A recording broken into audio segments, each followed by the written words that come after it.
Mouse Magic Wands. Hey, look who's already back. It was just a few episodes ago that Mickey Mouse made his triumphant debut on this show, thus officially making me an employee of Disney. As I said back in the last episode about him, Mickey has had all sorts of games made, typically platformers of varying quality, with the most well-received one being a Capcom game, Disney's Magical Quest. But with Mickey Mouse Magical Wands, developed by Kemco, Mickey got his own exclusive Game Boy game all to himself.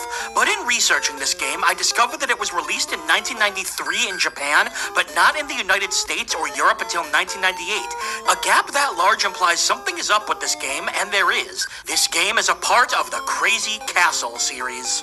I did a whole video for my Retro Rapid Fire show about Crazy Castle, but as a recap, Crazy Castle was a fairly generic puzzle platformer game that somehow had about 100 different franchises attached to it. Bugs Bunny, Mickey Mouse, Hugo, Ghostbusters, Garfield, Woody Woodpecker, whatever the hell Kid Clown is.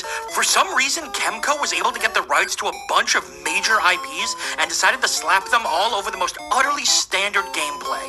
Most of the games were for the Game Boy line, with only 2 hitting the NES, but honestly, that's for the best. It's definitely the kind of game that belongs on the Game Boy, but in this case, it kinda feels like it's because no other system wanted it. Thankfully, the box art is nice and colorful with the classic Disney art style we all love. I love the contrast of those cartoony characters with the foreboding, scary castle in the background. A castle that perhaps, maybe you might call crazy? We've seen this franchise before, so I think we know what to expect. So let's get crazy with Mickey Mouse Magic Wands. Tasmania 2. Hey, that sounds familiar. I won't lie, of all the characters out there who I expected to appear 3 times on Game Boy Roulette, Taz was certainly not near the top. Seriously, there are only 3 Taz games on the Game Boy, and with this episode, we've hit all 3 of them.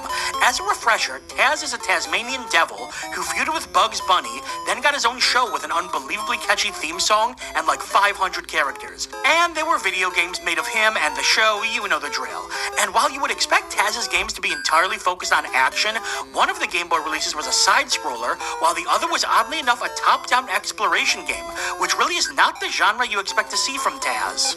But what's more interesting about this game is the creators. The game was developed by Beam Software and published by THQ. That in and of itself isn't a big deal. They were both quite prolific.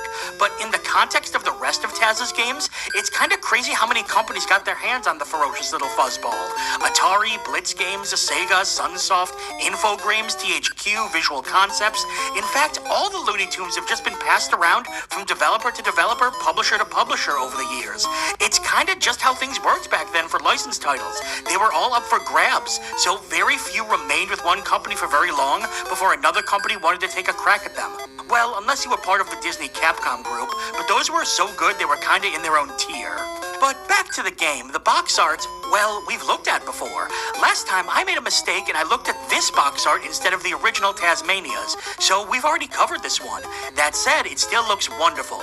God, I cannot wait for Taz to ride a minecart. How does the third and final Taz game on the Game Boy hold up? Join me down under for Tasmania 2. Ah, the classic covered in text opening screen. A Beam Software production. Tasmania...